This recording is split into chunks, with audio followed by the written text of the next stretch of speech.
Direktorat Reserse Kriminal Umum, Ditreskrimum, Polda Sulawesi Selatan telah menetapkan 11 orang pelaku pembakaran dan penjarahan kantor DPRD Sulsel dan Makassar, saat kerusuhan 29 Agustus yang menewaskan 3 orang staf DPRD Makassar.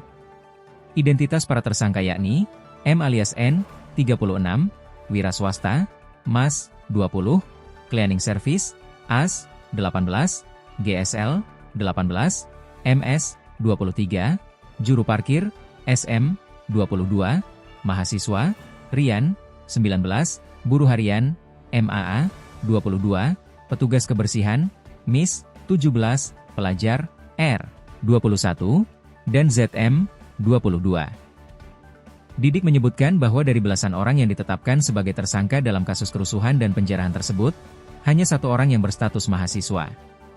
Sementara ini, kata Didik, pihaknya masih terus mengembangkan kasus tersebut dan mengejar para pelaku pembakaran dan penjarahan di kantor DPRD Sulsel maupun DPRD Makassar pada aksi demonstrasi 29 Agustus.